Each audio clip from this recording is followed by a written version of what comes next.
in the fall of 2004. It was like October and early part of November.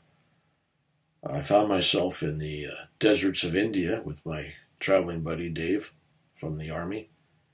And we had rented a car and a driver. And we were spending about 3 months touring India. Everything from the Himalayan mountains and the Ganges up to by Kashmir, up by Pakistan, down by Calcutta. We were all over the place. But at this particular time, we were in an area called Rajasthan, if I'm saying that correctly. And we were in this desert region.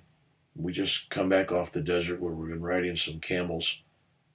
And we told our driver we wanted to go to this other town to see some special building that was there. There was something special there my friend Dave wanted to see. And so Dave gets up that early that morning. He brings out all these charts and maps and road things, and he's got his yellow highlighters, and he spends, I don't know, 15, 20 minutes with the driver going over exactly the route that he wants the driver to take because he wants to get to this town before dark and what he wants to see.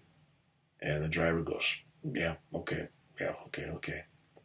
And so it's all set. We get into the vehicle, we start driving, and finally it dawns on us that after about an hour or so that the driver's not going according to the maps or the charts that Dave had highlighted.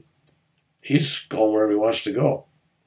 And so my buddy's getting upset and starting to yell at him and said, hey, we're paying you money to be our driver. You go where we want to go. And so the driver don't say anything, just keeps driving. So at this point, Dave's going, is this guy hijacking us? Or what's going on here, And so finally he turns around, the driver, and says, I'm taking Bill, Mr. Bill, he called me. I'm taking Mr. Bill to where he needs to go. And that was it. That was the total conversation. And Dave's looking at me like, what? And I'm going, hey, wherever we go, I haven't been, so it doesn't make any difference. It's new.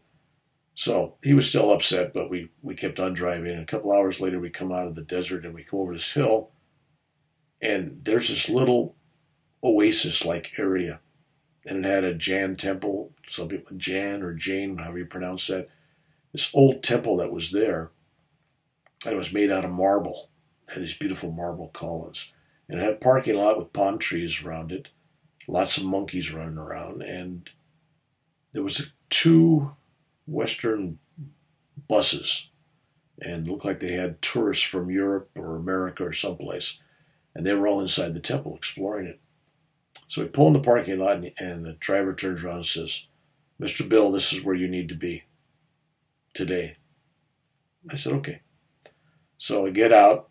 My buddy's still not too happy, but it's a neat looking place, and he's got his camera. He's going to get some good shots. And so we leave our shoes at the bottom of the steps, and we walk up all these marble steps, and I got my Indiana Jones hat on and my sandals and my walking stick, and we get to the top of the stairs, and we look in at this beautiful temple with about 200 and some columns, these carved with all kinds of images in the marble columns. It's really it's a work of art. It's a beautiful place. And there's over 100 people inside from the 2 buses. And we look at this figure, and there's this figure, I think he's wearing like orange or yellow or some colored robe. And I see this monk just kind of running like crisscrossing back and forth through this mob of people, coming at a good rate until he finally he's right in front of me. And he stands there, and he takes his arms and he wraps them around me, and he goes, welcome home, brother. I knew you'd come back. I've been waiting for you for years, decades. I'm going, sure, okay, fine. I don't know what this is about, but yeah, okay, fine, you've been waiting for me. So he takes me by the hand, and Dave follows and takes us to the middle of the temple where there's an altar set up. And it's got candles, and it's got incense, and it's got images and all kinds of things there. And he says, now just kneel down here and do as I do.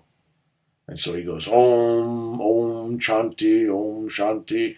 So we do Om, Om, Om, Shanti. We don't know what we're doing. So, but it sounds cool. And pretty soon it's quiet all the tourists kind of gathered around. Next thing you know, we have a circle of Westerners around us that are shooting pictures and movies, and they're listening and everything.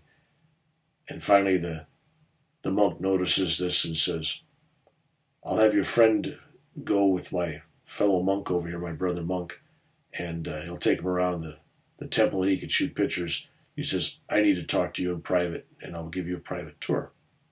I said, "Oh, okay, great." So my friend goes off with his camera, and he's shooting some great photos of this beautiful place.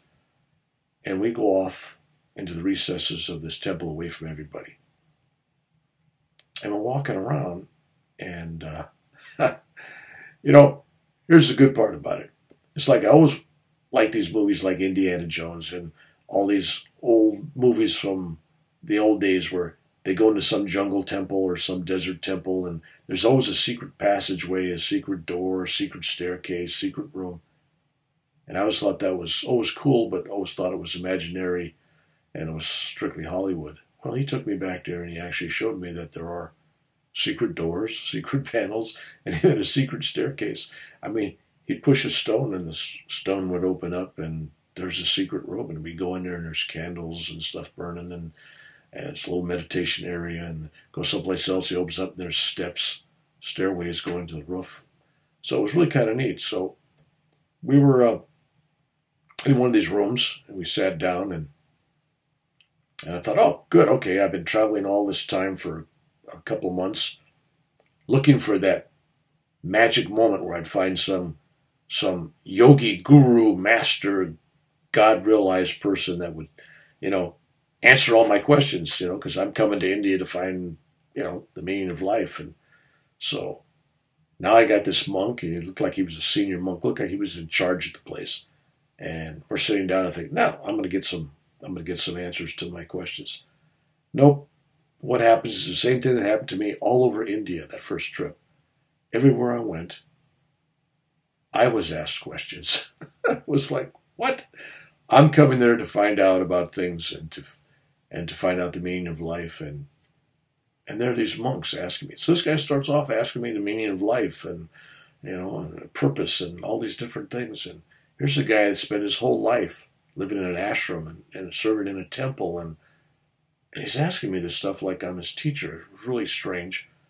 I was a little uncomfortable. And then he asked me about meditation techniques. So I talked about Kriya Yoga and Kundalini energy, and I went through the process on that. And I showed him a simple technique. And then I said, well, I got to get something out of this for me, right? So I go, hey, can you have a blessing, say a blessing for my grandchildren? So at that time I had Spencer and Daylon. I had two grandchildren. Gianni wasn't born yet. And so he takes out of his vest pocket, he takes out this little velvet pouch, and it's filled with gemstones of various kinds. It's got purple and yellow and green and a ruby red and clear like diamonds. It's got all these colors. And he takes it and he puts the little pouch right on the top of his head there with all these crystals. And he goes, Om, Om Shanti, Om. And he says a blessing for each of them by their names. And it was really odd while he was doing this, sending prayers and a blessing out for each of my grandchildren, he was changing the atmosphere. It was like, okay, on a hot desert road, when you look down the road on a hot day, the lines get wavy. When you look at it, the air is wavy, right? Well, inside this temple, when he started to do this chanting, as I'm looking around, it's wavy air. The air is like, just like that illusion that you get on a hot day looking down a road. It was all wavy in each direction around us, 360 degrees. So I thought, wow, this is really odd. This is interesting. I must be hallucinating or something, right? So this goes on. He finishes, and he lights candles for him and everything.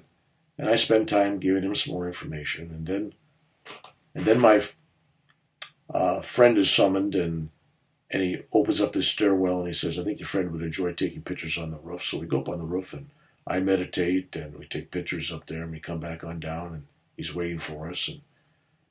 And he gives me another hug and tells me that this is my temple. I said, what do you mean this is my temple? He says, no, this is your temple. We've been waiting for you to come back. And I'm going, I got to go. I got a wife. I got a family. I got to go. He says, no, you don't have to leave. You can stay here for a week, a year, a decade. You never have to leave. This is your temple. You're my brother. We've been waiting for you. And I'm going, okay, fine. But I can't. So anyway, so we hugged. And I said, I really got to go. And the guy was getting really teary-eyed. He was really emotional. And he was really dead serious that it was my temple, whatever that meant. And I did not have to leave. And in fact, he wanted me to stay. And I said, no, I have to go. I have another life. And I have to go back to it in America. And so tears in his eyes and everything. He says, I know, brother. And he says, I won't see you again this lifetime, but I will see you again.